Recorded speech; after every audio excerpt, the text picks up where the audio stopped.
श्री शिवाय नमस्तुभयम। दोस्तों, जैसा कि आप सभी लोग जानते हैं कि 14 अप्रैल 2026 यानी मंगलवार को पड़ रही है वैशाख महीने की कृष्ण पक्ष द्वादशी तिथि और मेष संक्रांति।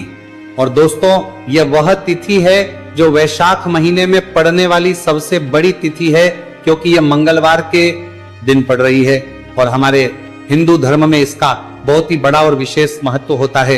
पूज्य गुरु जी ने कहा है कि अगर कभी भी मौका लग जाए और वैशाख महीने की द्वादशी तिथि मंगलवार को पड़ जाए तो आप लोगों को सिर्फ और सिर्फ 11 गेहूं के दाने वाला उपाय तो अवश्य ही करना चाहिए, क्योंकि इन दोनों तिथियों का संयोग बहुत ही कम आता है।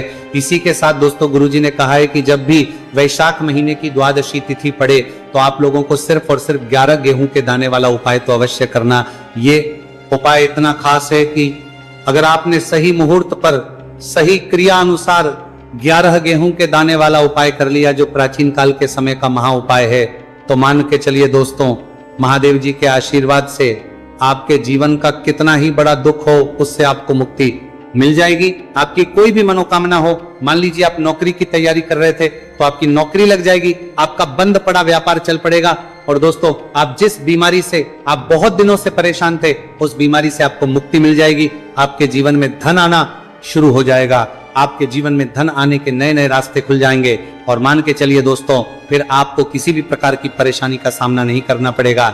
इसीलिए दोस्तों, 14 अप्रैल मंगलवार के दिन आप लोगों को इस वाले उपाय को जरूर कर लेना है। भले ही आपने पूरे साल भर इस उपाय को ना किया हो, पर अगर आपने इस वैशाख महीने में पड़ने वाली द्वादशी तिथि के दिन अगर इस वाले उपाय को कर लिया तो आपको इस उपाय को करने का वो फल मिलेगा जिसकी आपने कभी भी नहीं करी होगी। इसीलिए आप लोग इस गेहूं वाले उपाय को एक बार जरूर कर लेना, ताकि आप लोगों के हाथ से यह मौका ना जा सके और आपको इस उपाय को करने का फल मिल सके। दोस्तों, ये उपाय पंडित जी ने अपनी अभी की ही शिव महापुराण की कथा में बताया है, जो इस उपाय को आज हम आपको बहुत अच्छे से समझाने वाले हैं। इस वीडियो को देखने के बाद इस उपाय को समझने के लिए आपको कोई और वीडियो को देखने की जरूरत नहीं पड़ेगी। तो दोस्तों, इस उपाय को आपको कैसे करना है, कब करना है, कहां पर करना, और उपाय को करते समय आपको किन किन गलतियों को नहीं करना है और आपको किन किन बातों का ध्यान रखना है, ये सारी जानकारी हम आपको इस वीडियो में देंगे। तो चलिए भक्तों, उपायों को शुरू करते हैं। अगर आप भी चाहते हैं कि महादेव जी का आशीर्वाद आप पर सदैव बना रहे तो वीडियो को लाइक करें हमें, और कमेंट बॉक्स में हर हर महादेव जरूर लिखें। और अपने फायदे के लिए, गरीबी दूर करने के लिए इस वीडियो को पूरा देख कर जाना। यदि आज आपने वीडियो को बीच बीच में से देखा, काट काट कर देखा, तो जीवन में आपको कभी सफलता हासिल भी नहीं होगी। दोस्तों, ये 14 अप्रैल मंगलवार द्वादशी तिथि का दिन ये इतना खास होता है, इतना महत्वपूर्ण होता है। देखा गया है कभी कभी बड़े बड़े पूजा पाठ अनुष्ठान से जो मनोकामना पूर्ण नहीं होते, वह 14 अप्रैल मंगलवार के दिन एक छोटे से उपाय करने से ही आपकी मनोकामना पूर्ण हो जाती है। अब हम समझते हैं इस वाले उपाय को हमें करना किस समय है। इस 11 गेहूं के दाने वाले उपाय को हमें वैशाख महीने के मंगलवार के दिन करना किस समय है। जैनी, कैसला, बनाला समय है। तो देखिए, इस उपाय को करने का जो समय है वह सुबह का समय है और शाम का समय है। अब देखिए, यहां पर हम मुख्य रूप से सुबह का समय नहीं बोलेंगे, क्योंकि 14 अप्रैल मंगलवार द्वादशी तिथि का दिन है और इस दिन प्रदोष काल के समय का बहुत महत्व होता है। बाकी अगर सुबह के समय भी करेंगे तो भी अच्छा होगा, उसमें कोई भी दिक्कत वाली बात नहीं है। तो चलिए जानते हैं इस विशेष उपाय के बारे में। लेकिन उससे पहले एक प्रार्थना, अगर आप इस चैनल पर नए हैं तो आप इस वीडियो को लाइक करें, हमारे चैनल सनातन धर्म का संसार को सब्सक्राइब करें, और कमेंट बॉक्स में आप अपनी राशि, अपना नाम जरूर डाल दें, क्योंकि हम राशि से भाग्य भी बताते हैं और भाग्य में चल रही परेशानियों को दूर करने के लिए वो आसान से आसान उपाय भी बताते हैं। तो चलिए अब हम अपने सबसे पहले उपाय की बात कर लेते हैं। देखो, गुरु जी ने कहा है कि अगर मंगलवार के दिन द्वादशी तिथि पड़ जाए तो इस दिन आपको 11 गेहूं के दाने वाला उपाय तो अवश्य ही करना चाहिए। देखो, यह उपाय यदि आपके जीवन में कर्जा बहुत अधिक है, आपके जीवन में संकट बहुत अधिक रहते हैं, आपके ऊपर बहुत अधिक विपदा आ रही है, बार बार आपको अपने व्यापार में और अपने धन में हानि देखने को मिल रही है कि आपको प्रत्येक कार्य में हानि हो रही है, तो आपको ये उपाय करना चाहिए। देखिए, इस उपाय के लिए आपको 11 गेहूं के दाने आपको लेने हैं। ठीक है, 11 दाने लेने के बाद में आपको जरूरत होगी चावल के दानों की। 11 चावल के दाने और 11 गेहूं के दाने और चावल के दाने खंडित नहीं होने चाहिए। अब आप कहोगे पंडित जी गेहूं कहां से लेने हैं? देखो आपको किसी भी किराना स्टोर पर गेहूं के दाने आपको आसानी से मिल जाएंगे, जाकर ले लेना, ठीक है ना। 11 गेहूं 11 चावल के दाने लेने हैं। साथ ही साथ आपको एक तांबे का लोटा है और उस तांबे के लोटे में आपको जल भरना है। जल आपका खुद के घर का होना चाहिए, मंदिर का नहीं होगा। अब आप ये सब सामग्री लेकर पहुंच जाओगे महादेव के शिवलिंग के पास में शाम के टाइम पे प्रदोष काल में। देखो जब आप ये उपाय कर रहे हो तो अपना फेस रखना उत्तर दिशा नॉर्थ होगी, डायरेक्शन की तरफ। अब यहां पर जो मैं आपको क्रम बताने जा रहा हूं ना, उस मेरे क्रम को बहुत ध्यान से सुनिए। महादेव को अगर कोई सबसे प्रिय है ना, तो उनकी सबसे छोटी पुत्री जिनका नाम है माता अशोक सुंदरी, जो आपके पास में चावल 11 दाने हैं ना, उन चावल के 11 दानों को माता अशोक सुंदरी के स्थान पर आपको अपना नाम और गोत्र बोलते हुए समर्पित कर देने हैं, है ना। और चावल के दानों को रखने के बाद में जो आपके पास में तांबे का लोटा है ना, उस तांबे के लोटे को कहीं पे भी हम जल नहीं चढ़ेंगे। सिर्फ और सिर्फ माता पार्वती का जो हस्तकमल आपको दिख रहा है, यहीं पे गोल गोल आपको समर्पित करना है, उसी जल को, और कहीं नहीं। न तो माता अशोक सुंदरी के स्थान पर, न तो शिवलिंग के ऊपर, सिर्फ आपको यहां पे गोल गोल जलाधारी पर आपको उस जल को समर्पित करना है। अब आपके पास में बचे हुए हैं 11 गेहूं के दाने और बचे हैं। उन्हीं 11 गेहूं के दाने को आपको अपनी मनोकामना अपने विशेष कहते हुए महादेव के शिवलिंग के ऊपर अगर आप द्वादशी तिथि के दिन प्रदोष काल में समर्पित कर देते हैं, तो आपकी जो भी मनोकामनाएं होंगी, जो भी विश होंगी, महादेव पूरी जरूर करते हैं। अन्न को समर्पण करने से, उस खासकर गेहूं को समर्पण करने से हमारी इच्छाएं पूरी होती हैं। और अगर वह दिन मंगलवार द्वादशी तिथि का दिन हो, तब तो इससे सुंदर संयोग कुछ भी नहीं हो सकता।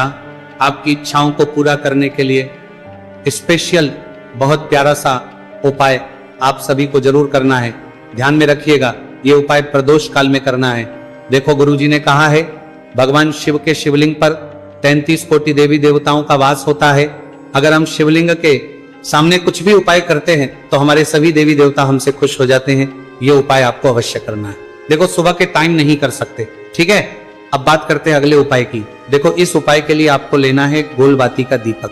आप चाहे तो मिट्टी का ले सकते हैं या फिर घर से शुद्ध आटा मढ़कर उसका दीपक आप तैयार कर सकते हैं। इसके बाद आपको लेना है शुद्ध गाय का घी। अगर वो नहीं है तो कोई भी देसी घी इस्तेमाल कर सकते हैं, जिससे आपको दीपक प्रज्वलित करना है। देखो अब ये सब सामग्री लेकर आपको जाना है प्रदोष काल में आपके घर पर तुलसी जी के घेरे के पास में। देखो ये उपाय तो आपको अवश्य करना है।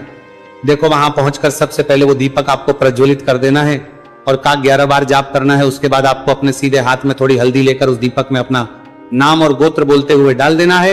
उसके बाद माता लक्ष्मी से आपको प्रार्थना करना है कि हे महालक्ष्मी, हमारी सभी दुख तकलीफों को दूर करो।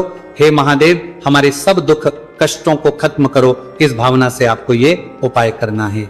चलिए अब बात कर लेते हैं दूसरे उपाय की। दोस्तों आप सभी जानते हैं कि मंगलवार द्वादशी तिथि का दिन समर्पित होता है भगवान महादेव को, या कि माता पार्वती को द्वादशी तिथि का दिन समर्पित होता है। और जब भी हम शिवलिंग के ऊपर कोई भी उपाय करते हैं तो इससे हमें एक साथ भगवान महादेव की और माता पार्वती की कृपा प्राप्त हो जाती है। देखिए दोस्तों, गुरुदेव ने बताया है कि मंगलवार के दिन किया जाने वाला यह सबसे खास और सर्वश्रेष्ठ उपाय है। 7 चने की दाल लेनी है। देखिए आप 7 चने की दाल भी ले सकते हैं या फिर 11 भी ले सकते हैं, 21 या फिर 108 चने की दाल ले सकते हैं। यदि आप 21 चने की दाल लेते हैं तो यह आपके उपाय के लिए अत्यधिक सर्वोत्तम होता है। तो इस प्रकार से आप कम से कम 7 चने की दाल ले सकते हैं और अधिक से अधिक आप 108 चने की दाल ले सकते हैं। अब देखिए इसी के साथ में आपको मात्र 1 लोटा शुद्ध जल लेना होगा तांबे के पात्र के अंदर अपने ही घर से, और साथ ही में आपको मात्र 1 से 2 गू के टुकड़े भी लेने हैं। देखिए मंगलवार द्वादशी तिथि का दिन भगवान महादेव को होता है। आपको ये जो सारी सामग्रियां हैं इन्हें लेकर के पहुंच जाना है भगवान शिव के मंदिर में। इस उपाय को आप सुबह से लेकर के शाम तक किसी भी समय में कर सकते हैं, लेकिन यदि आप शाम के समय इस उपाय को करते हैं तो यह उपाय आपके लिए और अधिक सर्वोत्तम होता है। तो यदि आपको प्रदोष काल के समय में मिल जाता है तो फिर आप प्रदोष काल में भी कर सकते हैं, या फिर आप पूरे ही दिन में किसी भी समय इस उपाय को कर सकते हैं। शिव मंदिर पहुंचने के बाद सबसे पहले तो आपको दक्षिण दिशा में बैठ जाना है। उत्तर दिशा की तरफ आपको अपना मुख कर लेना है लेकिन यदि शिवालय में भीड़ है, शिव मंदिर में भीड़ है, तो फिर आप किसी भी दिशा में बैठकर इस उपाय को कर सकते हैं। तो देखिए, सबसे पहले आपके पास जो गुड़ के टुकड़े हैं, जो आप गुड़ के टुकड़े लेकर के आए थे, उन्हें आपको शिवलिंग के सामने ही जो आपके पास एक लोटा जल है, उस पात्र में आपको ये गुड़ के टुकड़े डाल देना है। इसी के साथ में आप जो चने की दाल लेकर के थे, चाहे आप 7 चने की दाल लेकर के आए हैं, 11, 21 जितने भी आप चने की दाल लेकर के आए हैं, इस चने की दाल के ऊपर आपको जो आपके पास गुड़ वाला जल आपने तैयार किया है, इसमें से थोड़ा सा जल आपको इस चने की दाल पर डाल लेना है। अब देखिए, आपके पास जो गुड़ वाला जल है, इसमें से सबसे पहले थोड़ा सा जल आपको श्री गणेश जी वाले स्थान पर समर्पित कर देना है। श्री शिवाय नमस्तु भयम इस मंत्र का जाप करते हुए फिर थोड़ा सा जल आपको श्री कार्तिकेय जी वाले स्थान पर समर्पित करना है। श्री शिवाय नमस्तु भयम इस मंत्र का जाप करते हुए फिर थोड़ा सा जल आपको माता अशोक सुंदरी वाले स्थान पर भी समर्पित करना है। श्री शिवाय नमस्तु भयम इस मंत्र का जाप करते हुए फिर थोड़ा सा जल आपको माता पार्वती के हस्त कमल पर समर्पित करना है और आपको श्री शिवाय नमस्तु भयम इस मंत्र का जाप कर लेना है। अब देखिए दोस्तों, आपके पास जो सा जल और शेष बचेगा, इसमें से आपको केवल थोड़ा सा जल शिवलिंग पर अर्पित कर देना है और अंत में आपको उस पात्र में थोड़ा सा जल और शेष बचाना है। पूरा जल आपको शिवलिंग पर अर्पित नहीं करना है, अंत में आपको थोड़ा सा जल और शेष बचाना है। अब देखिए, आप जितनी भी चने की दाल लेकर के आए हैं, अगर आप 7 चने की दाल लेकर के आए हैं, तो आपको 7 बार श्री शिवाय नमस्तु भयम इस मंत्र का स्मरण कर ले। यदि 11 चने की दाल लेकर के आए हैं, तो फिर आपको 11 बार इस मंत्र का जाप करना है। जितनी भी चने की दाल लेकर के आए हैं, उतनी बार आपको श्री शिवाय नमस्तु भयम इस मंत्र का जाप करना है। और फिर आपको ये जो चने की दाल है, इसे शिवलिंग के ऊपर ही समर्पित कर देनी है। लेकिन आपको ये चने की दाल बृहस्पतिश्वर महादेव का स्मरण करते हुए ही शिवलिंग पर अर्पित कर देनी है और आपको अपनी मनोकामना को भी बोल देनी है।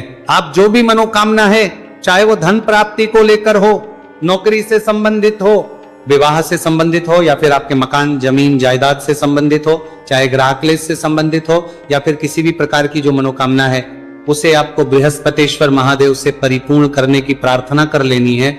और इसके बाद आपके पास जो पात्र के अंदर थोड़ा सा से जल और बचा हुआ था, इसे भी आपको धीरे धीरे भगवान शिव की पर ही अर्पित कर देना होगा। श्री शिवाय नमस्तु भयम इस मंत्र का जाप करते हुए पूज्य गुरु जी कहते हैं कि वैशाख महीने का मंगलवार द्वादशी तिथि को जो भी व्यक्ति इस प्रकार से ये चमत्कारिक उपाय कर लेता है, तो उसकी जो मनोकामना है वह भगवान लक्ष्मी नारायण की कृपा से तथा महादेव की कृपा से बहुत ही जल्द परिपूर्ण हो जाती है। बात करते हैं अगले उपाय की। देखो, इस उपाय के लिए आपको मात्र 2 लौंग लेनी होगी, या कि आपको लौंग का जोड़ा लेना है। 2 फूल वाली आपको लौंग लेनी है। लौंग का जोड़ा कहीं से भी खंडित नहीं होना चाहिए, इस बात का ध्यान रखें। इसी के साथ में आपको लेना होगा लाल चंदन का पाउडर। देखिए, यदि आपके पास लाल चंदन की लकड़ी है तो उसे घिसकर भी आप चंदन के रूप में प्रयोग कर सकते हैं। यदि पाउडर है तो उसका भी आप अपने उपाय के लिए प्रयोग कर सकते हैं। देखिए, चंदन जो है वो तेज का प्रतीक माना गया है और साथ ही साथ जीवन के अंधकार को दूर करने का प्रतीक माना गया है। अब इसी के साथ में आपको मात्र एक तांबे के पात्र के अंदर शुद्ध जल लेना होगा अपने घर से। अब दोस्तों, ये तीनों सामग्री लेकर के सीधे आपको पहुंच जाना होगा भगवान शिव के मंदिर में। देखिए, इसी के साथ में आपको एक गोल बाती का दीपक भी लेना होगा। दीपक आप मिट्टी का भी ले सकते हैं, शुद्ध आटा मढ़कर उसका भी तैयार कर सकते हैं, और दीपक में आप शुद्ध घी का प्रयोग करना है। लेकिन जैसे ही आप इन सभी सामग्रियों को मंदिर में लेकर के पहुंचेंगे, मंदिर में जैसे ही आप चौखट के वहां पर पहुंचेंगे, तो मंदिर की चौखट के सीधे तरफ आप जो अपने साथ एक गोलबाती का दीपक लेकर के आए हैं, उसे आपको सबसे पहले तो प्रज्वलित कर देना है। यानी कि जैसे ही आप मंदिर की चौखट के वहां पर प्रवेश करते हैं, तो उसके सीधे तरफ आपको ये गोलबाती का दीपक प्रज्वलित कर देना है।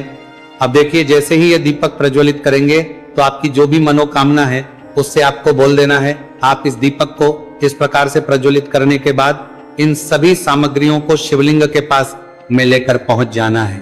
अब देखिए दोस्तों, आपके पास जो एक तांबे के पात्र के अंदर शुद्ध जल है, उसमें से आपको केवल आधा लोटा जल ही भगवान शिव के शिवलिंग पर अर्पित करना है। आधा लोटा जल आपको उसी पत्र के अंदर बचा लेना है। अब दोस्तों, पास जो 2 लौंग है, यानी कि लौंग का जोड़ा है, उससे आपको अपना नाम और अपने गोत्र को बोलते हुए आपकी जो भी समस्या चल रही है, आपके जीवन में जो भी परेशानी उत्पन्न हो रही है, उन्हें आपको बोल देना है। और ये जो लौंग का जोड़ा है, इसे आपको भगवान शिव के शिवलिंग पर अर्पित करने वाले देना है। जैसे आप ये 2 लौंग शिवलिंग पर चढ़ाएंगे तो अपना हाथ जो है वहां पर आपको रखना है और महादेव से आपको करनी है कि मेरे जीवन की ये जो परेशानियां हैं ये सभी दूर हो जाए। यानी कि आपके जीवन में धन की संबंधित परेशानी चल रही है, कर्ज की समस्या चल रही है, बच्चों का पढ़ाई लिखाई में मन नहीं लग पा रहा है, घर के जो आर्थिक संकट है वह सभी दूर हो, व्यापार आपका ढंग से नहीं चल पा रहा है, घर में रोग की स्थिति बनी हुई है, यानी कि जिस भी प्रकार की आपकी समस्याएं हैं उसे आपको बोल देना है और महादेव से इन सभी समस्याओं को दूर करने के लिए आपको प्रार्थना कर लेनी है। अब देखिए दोस्तों, आपने जो 2 लौंग शिवलिंग पर समर्पित की थी उससे आपको वहां से उठा लेना है और इन दोनों लौंग को आपको शिवलिंग से उठा करके सीधे उससे जल के पात्र के अंदर डाल देना है। यानी कि अपने आधा लोटा जल और बचाया हुआ था उसी के अंदर आपको ये 2 लौंग डाल देनी है और साथ में आप जो लाल चंदन ले आए थे उस लाल चंदन को भी आपको उसी पात्र के अंदर डाल देना है। यानी कि आधा लोटा जल और बचा हुआ है तो उसी आधे लोटे जल के अंदर आपको ये लाल चंदन भी डाल देना है। अब देखिए, इस आधे लोटे जल में है जिसमें अपने 2 लौंग डाली है, लाल चंदन डाला है, उसे सीधे लेकर के आपको पहुंचना है बेलपत्र के वृक्ष के। वहां पर देखिए, बेलपत्र का वृक्ष यदि आपके घर पर है तो वहां पर आपको आ जाना है। आपके घर के पास कहीं भी है तो वहां पर आपको पहुंच जाना है और उसके बाद आपका जो मुख है वो दिशा की ओर होना चाहिए और उसके बाद आपको अपना नाम और अपनी गोत्र को बोलना है और पुनः अपने जो भी परेशानियां शिवलिंग के पास में बोली थी उन्हें आपको वापस से बेलपत्र के वहां पर भी बोल देनी है। और ये जो आधा लोटा जल और है, इससे आपको पूरा बेलपत्र के वृक्ष की जड़ DDH में श्री शिवाय नमस्तुभयम इस मंत्र का जाप करते हुए समर्पित कर देना है। तो बस इतना सा उपाय आपको करना है। जो भी आपकी परेशानी है, समस्या है, उससे महादेव निश्चित ही दूर करेंगे। पूरे साल भर इस उपाय को ना किया हो, पर अगर आपने इस मार्गशीर्ष महीने में, तो आपको इस उपाय को करने का वो फल मिलेगा जिसकी आपने कभी कल्पना भी नहीं करी होगी। इसीलिए इस हल्दी दीपक वाले उपाय को एक बार जरूर कर लेना ताकि आप लोगों के हाथ से यह मौका ना जा सके और आपको इस उपाय को करने का फल मिल सके। दोस्तों, ये उपाय पंडित जी ने अपनी अभी की ही शिव महापुराण की कथा में बताया है, जो इस उपाय को आज हम आपको बहुत अच्छे से समझाने वाले हैं। इस वीडियो को देखने के बाद इस उपाय को समझने के लिए आपको कोई और वीडियो को देखने की जरूरत नहीं पड़ेगी। तो दोस्तों, इस उपाय को आपको कैसे करना है, कब करना है, कहां पर करना है और उपाय को करते समय आपको किन किन गलतियों को नहीं करना है और आपको किन किन बातों का ध्यान रखना है, यह सारी जानकारी हम आपको इस वीडियो में देंगे। तो चलिए भक्तों, उपायों को शुरू करते। अगर आप भी चाहते हैं कि महादेव जी का आशीर्वाद आप पर सदैव बना रहे तो वीडियो को लाइक करें, चैनल को सब्सक्राइब करें और कमेंट बॉक्स में हर हर महादेव जरूर लिखें। तो दोस्तों, यह थे पूज्य गुरु जी द्वारा बताए गए कुछ बहुत ही खास उपाय। अगर आपको जानकारी अच्छी लगी हो तो वीडियो लाइक करिएगा। मिलते हैं फिर एक नए वीडियो के साथ। श्री शिवाय।